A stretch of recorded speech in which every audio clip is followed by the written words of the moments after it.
Bem-vindos, todos, a um mergulho profundo no intrigante mundo das estratégias e manipulações humanas, apresentado no livro As 48 Leis do Poder.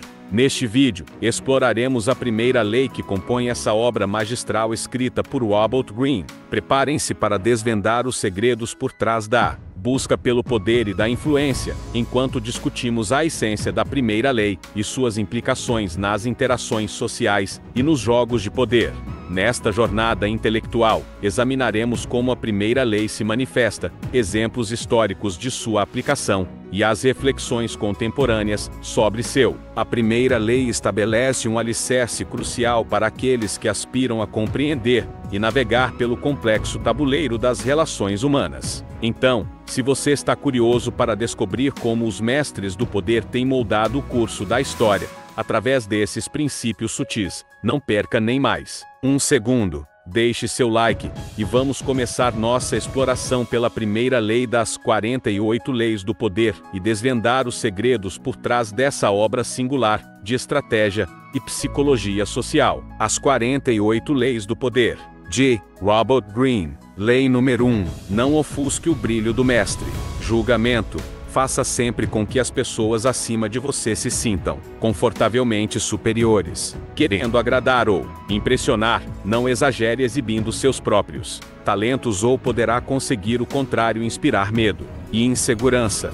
Faça com que seus mestres pareçam mais brilhantes do que são na realidade, e você alcançará o ápice do poder. A lei TRANSGRED-ALDEA. Nicolas Fouquet, ministro das Finanças de Luís XIV nos primeiros anos do reinado, era um homem generoso que gostava de festas pródigas, mulheres bonitas e poesia. Gostava também de dinheiro, visto o seu estilo de vida extravagante. Fouquet era inteligente e indispensável para o rei, portanto, quando o primeiro-ministro, Jules Mazarin, morreu em 1661, o ministro das Finanças esperava ser nomeado seu sucessor. Mas o rei decidiu abolir esse posto. Este e outros sinais levaram Fouquet a desconfiar de que estava perdendo prestígio, e ele então decidiu agradar ao rei, organizando a festa mais espetacular jamais vista no mundo. Aparentemente, a festa era para comemorar o término da construção do castelo de Fouquet, Vaux-le-Vicomte, mas a sua verdadeira função era prestar uma homenagem ao rei, convidado de honra. A nobreza mais ilustre da Europa, e alguns dos grandes intelectuais da época, La Fontaine, La Rochefoucauld, Madame de Sévigné, estavam presentes. Molière escreveu uma peça para a ocasião, na qual ele mesmo deveria representar no encerramento da noite. A festa começou com um farto jantar com 7 pratos, alguns vindos do Oriente e jamais provados na França, assim como outros criados especialmente para aquela noite. A refeição foi acompanhada de música encomendada por Fouquet, para homenagear o rei. Depois do jantar, havia um passeio pelos jardins do castelo. Os pátios e fontes de Vaux-le-Vicomte seriam a inspiração para Versalhes. Fouquet acompanhou pessoalmente o jovem rei pelos canteiros de flores e arbustos alinhados geometricamente, chegando aos canais dos jardins. Eles assistiram a um espetáculo de fogos de artifício, seguido da representação da peça de Molière. A festa entrou pela noite adentro, e todos concordaram que nunca tinham visto nada mais espantoso. No dia seguinte, Fouquet foi preso pelo chefe dos mosqueteiros do rei, D'Artagnan. 3 meses depois, foi a julgamento sob a acusação de ter roubado o tesouro do país. Na verdade, a maior parte do roubo de que estava sendo acusado, ele havia cometido em benefício do rei e com a sua permissão. Fouquet foi considerado culpado e enviado para a prisão mais isolada da França, no alto dos Pirineus, onde passou os últimos 20 anos da sua vida na solitária. Interpretação: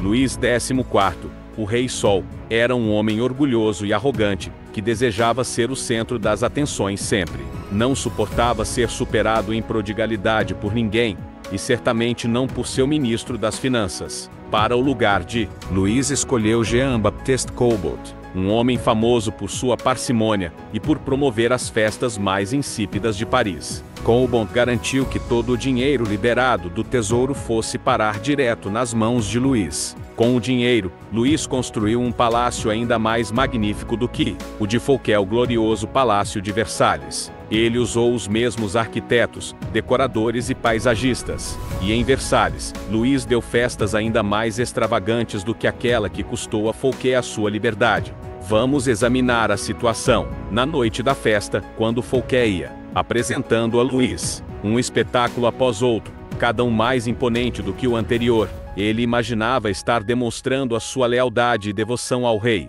Não só ele achava que a festa o faria cair de novo nas graças do rei, como pensava que ela mostraria o seu bom gosto, as suas relações e popularidade, tornando uma figura indispensável ao rei, e provando que ele seria um excelente primeiro-ministro. Mas, cada novo espetáculo, cada sorriso de apreço dos convidados dirigido a Fouquet, fazia Louis achar que seus próprios amigos e súditos estavam mais encantados com o ministro das Finanças do que com o próprio rei, e que Fouquet estava na verdade ostentando a sua riqueza e poder. Em vez de lisonjear Luís XIV, a sofisticada festa de Fouquet ofendeu a vaidade do rei. Louis não reconheceria isso diante de ninguém. É claro, pelo contrário, ele encontrou uma desculpa conveniente para se livrar do homem que, inadvertidamente, o fizera se sentir inseguro. É este o destino, de uma forma ou de outra, de todos aqueles que desestabilizam a noção de identidade do mestre, cutucam a sua vaidade, ou o fazem desconfiar da própria superioridade. No início da noite, Fouquet estava no topo do mundo. Quando ela terminou, ele estava no chão. Voltaire, 1694 a 1778. A lei observada. No início do século XVII, o matemático e astrônomo italiano Galileu se viu numa situação precária. Ele dependia da generosidade dos grandes governantes para apoiar a sua pesquisa e, portanto, como todos os cientistas do Renascimento, às vezes presenteava com suas invenções e descobertas os principais patronos da época. Certa ocasião, por exemplo, ele ofereceu uma bússola militar que havia inventado ao Duque de Gonzaga. Depois dedicou um livro explicando o uso da bússola aos Medici. Ambos os governantes ficaram gratos, e por intermédio deles, Galileu conseguiu arranjar mais alunos. Mas, não importava o tamanho da descoberta, seus patronos costumavam lhe pagar com presentes, não com dinheiro. Isto resultava numa vida de constante insegurança e dependência. Devia haver um jeito mais fácil, ele pensou. Galileu achou uma nova estratégia em 1610, quando descobriu as luas de Júpiter. Em vez de dividir a descoberta entre seus patronos, como havia feito no passado, dando a um o telescópio que havia usado, dedicando a outro um livro, e assim por diante, ele decidiu se concentrar exclusivamente nos Medici. Ele os escolheu por um motivo.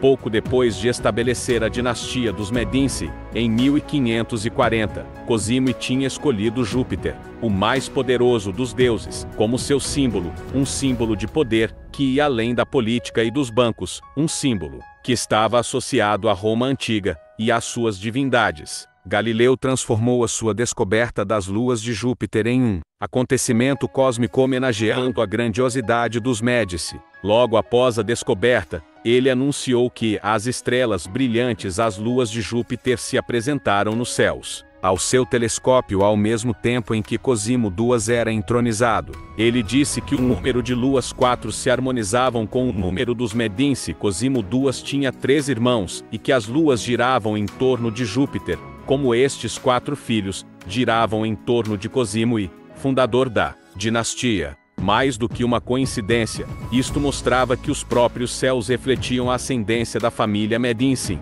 Depois de dedicar a descoberta aos Medici, Galileu encomendou um emblema representando Júpiter sentado numa nuvem com as 4 estrelas, girando em torno dele, e o presenteou a Cosimo II como um símbolo do seu vínculo com as estrelas. Em 1610, Cosimo II nomeou Galileu filósofo e matemático oficial da corte, com um ótimo salário. Para um cientista este era o golpe da sua vida. Os dias de mendicância por um patrocínio tinham chegado ao fim. Interpretação: de uma só tacada, Galileu ganhou mais com sua nova estratégia do que com todos os anos de mendicância. A razão é simples: todos os mestres querem brilhar mais do que os outros. Eles não estão preocupados com a ciência ou a verdade empírica, ou a mais recente invenção. Estão interessados no seu próprio nome e na sua própria glória. Galileu deu aos Medici infinitamente mais glória, associando o nome deles a forças cósmicas do que fazendo-os patronos de alguma nova engenhoca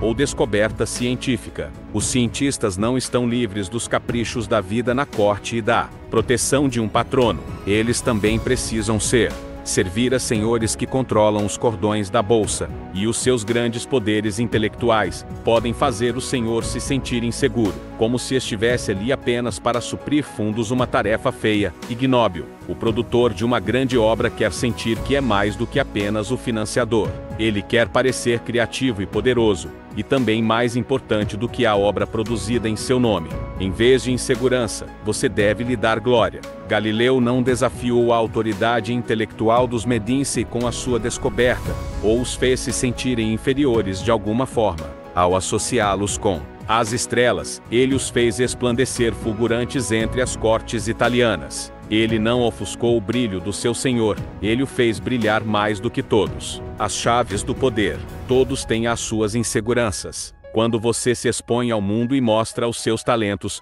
é natural que isso desperte Todos têm as suas inseguranças. Quando você se expõe ao mundo e mostra os seus talentos, é natural que isso desperte todos os tipos de ressentimentos, invejas e outras manifestações de insegurança. É de se esperar que isto aconteça. Você não pode passar a vida se preocupando com os sentimentos mesquinhos dos outros, mas com quem está acima de você. É preciso adotar outra abordagem. Quando se trata de poder, brilhar mais do que o mestre talvez seja o maior erro. Não se iluda pensando que a vida mudou muito desde a época de Luís XIV e dos Medici. Quem conquista um alto status na vida é como os reis e as rainhas, quer se sentir seguro da sua posição e superior aos que o cercam em inteligência, perspicácia e charme. É uma falha de percepção mortal, porém comum, acreditar que exibindo e alardeando os seus dons e talentos, você está conquistando o afeto do Senhor.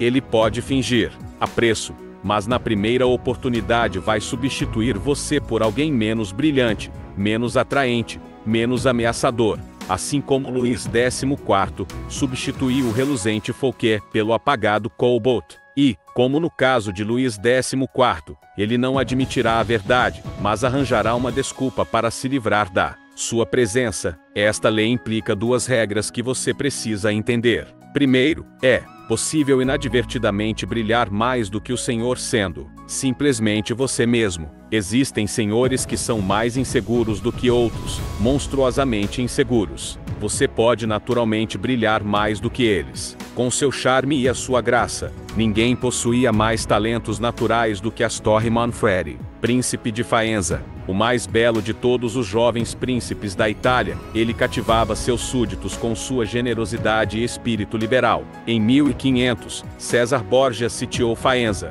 Quando a cidade se rendeu, os cidadãos esperaram o pior do cruel Borgia, que, entretanto, os cidadãos esperaram o pior do cruel Borgia, que, entretanto, resolveu poupá-la. Ele simplesmente ocupou a sua fortaleza, não executou nenhum dos seus cidadãos e permitiu que o príncipe Manfredi, com 18 anos na época, permanecesse com a sua corte em total liberdade. Mas, poucas semanas depois, os soldados arrastaram Astorre Manfredi para uma prisão romana. Passou-se um ano, e o seu corpo foi pescado no rio Tibre, com uma pedra amarrada no pescoço. Borgia justificou o ato terrível com uma história inventada de traição e conspiração, mas o verdadeiro problema foi que ele era notoriamente fútil e inseguro. O jovem brilhava mais do que ele sem fazer nenhum esforço. Devido aos talentos naturais de Manfredi, a sua simples presença fazia Borgia parecer menos atraente e carismático. A lição é simples: se não for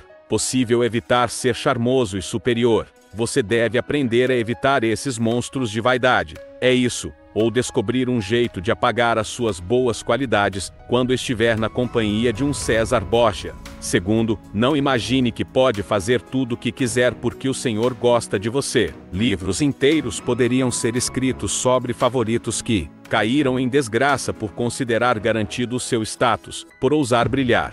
no Japão do final do século XVI, o favorito do imperador. Hideyoshi era um homem chamado Seino Rikyu, principal artista da cerimônia do chá, que tinha se tornado uma obsessão da nobreza. Ele era um dos conselheiros de maior confiança de Hideyoshi, tinha o seu próprio apartamento no palácio, e era homenageado por todo o Japão. Mas, em 1591, Hideyoshi mandou prendê-lo e condenou-o à morte. Rikyu preferiu se suicidar. A causa desta repentina mudança de sorte foi descoberta mais tarde. Parece que Rikyu, antes um camponês e depois favorito da corte, tinha mandado esculpir uma estátua de madeira retratando-o de sandálias, sinal de nobreza, e com uma pose arrogante. Ele tinha mandado colocar a estátua no templo mais importante dentro dos muros do palácio, bem à vista da realeza que costumava passar por ali. Para Hideyoshi, isto significava que Rikyu não tinha senso de limite. Presumindo ter os mesmos direitos da mais alta nobreza, ele se esqueceu de que a sua posição dependia do imperador, e chegou a acreditar que a havia conquistado por si próprio. Este foi um erro de cálculo imperdoável, e ele pagou com a vida. Lembre-se do seguinte: não considere garantida a sua posição, e jamais deixe que um favor recebido lhe suba à cabeça. Sabendo dos perigos de brilhar mais do que o seu senhor, você pode tirar vantagem desta lei. Primeiro, você precisa elogiar e cortejar o seu senhor. A bajulação explícita pode ser eficaz, mas tem seus limites. É por demais direta e óbvia, e causa má impressão nos outros cortesãos. Cortejar discretamente é muito mais eficaz. Se você é mais inteligente do que o seu senhor, por exemplo, aparente o oposto. Deixe que ele pareça mais inteligente do que você. Mostre ingenuidade. Faça parecer que você precisa da habilidade dele. Cometa erros inofensivos que não afetarão você a longo prazo, mas lhe darão chance de pedir a sua ajuda. Os senhores adoram essas solicitações. O mestre que não conseguir presenteá-lo com a sua experiência, pode deixar cair sobre você a sua ira e a sua má vontade. Se as suas ideias são mais criativas do que as do seu mestre, atribua-as a ele, da maneira mais pública possível. Deixe claro que o seu conselho está simplesmente repetindo um conselho dele. Se você for mais esperto do que o seu mestre, tudo bem em representar o papel do bobo da corte, mas não o faça parecer frio e mal-humorado em comparação. Apague um pouco o seu senso de humor, se necessário, e descubra como fazer parecer que é ele que está divertindo e alegrando os outros. Se você for naturalmente mais sociável e generoso do que seu senhor, atenção para não ser a nuvem que vai toldar o seu brilho aos olhos dos outros. Ele deve parecer como o sol em torno do qual todos giram, irradiando poder e brilho, o centro das atenções. Se você for responsável por distraí-lo, a exibição dos seus meios limitados conquistará a simpatia dele. Qualquer tentativa de impressioná-lo com a sua graça e generosidade pode ser fatal. Aprenda com Fouquet com as consequências. Em todos estes casos, não é fraqueza disfarçar a sua força, se, no final, eles o levarem ao poder. Deixando que os outros emparem o seu brilho, você permanece no controle da situação, em vez de ser vítima da insegurança deles. Isto será muito útil no dia em que você decidir elevar o seu status inferior. Se, como Galileu, você conseguir que o seu senhor brilhe ainda mais aos olhos dos outros, então você é um enviado dos deuses, e será imediatamente promovido. Imagem: as estrelas no céu. Só pode haver um sol de cada vez. Não ofusque a luz do sol, ou rivalize com seu brilho. Pelo contrário, vá desaparecendo no céu e descubra como tornar mais intensa a luz do mestre. Autoridade: evite brilhar mais do que o senhor. Toda superioridade é odiosa, mas a superioridade de um súdito com relação ao seu príncipe não só é estúpida como fatal. Esta é uma lição que as estrelas no céu nos ensinam. Elas podem ser aparentadas com o sol, e tão brilhantes quanto ele, mas nunca aparecem em sua companhia. Baltazar Gracian, 1601-1658. O inverso: você não pode ficar se preocupando em não aborrecer todas as pessoas que cruzam o seu caminho, mas deve ser seletivamente cruel. Se o seu superior é uma estrela cadente, não há perigo nenhum em brilhar mais do que ele. Não tenha misericórdia, seu senhor não teve escrúpulos na sua própria ascensão a sangue frio até o topo. Calcule a força dele. Se for fraco, apresse discretamente a sua queda. Supere-o, seja mais encantador, mais inteligente do que ele nos momentos-chave. Se ele for muito fraco e estiver prestes a cair, deixe a natureza seguir o seu curso. Não arrisque brilhar mais do que um superior frágil pode parecer crueldade ou despeito. Mas se o seu senhor está firme na sua posição, e você sabe que é mais capaz do que ele, tenha paciência e espere o momento mais propício. O curso natural das coisas é o poder acabar enfraquecendo. O seu senhor cairá um dia, e, se jogar direito, você vai sobreviver e, um dia, brilhar mais do que ele. Chegamos ao fim da nossa exploração da primeira lei das 48 leis do poder. Espero que tenha aproveitado essa análise sobre estratégia e satisfação humana. Continuem conosco para desvendar as próximas leis, e lembrem-se da importância de manter um toque de mistério, conforme acompanhado com essa primeira lei. Se você gostou do conteúdo, não se esqueça de deixar um like e compartilhar suas opiniões nos comentários abaixo. E para não perder os próximos episódios, não se esqueça de se inscrever no canal. Obrigado por assistir e até a próxima.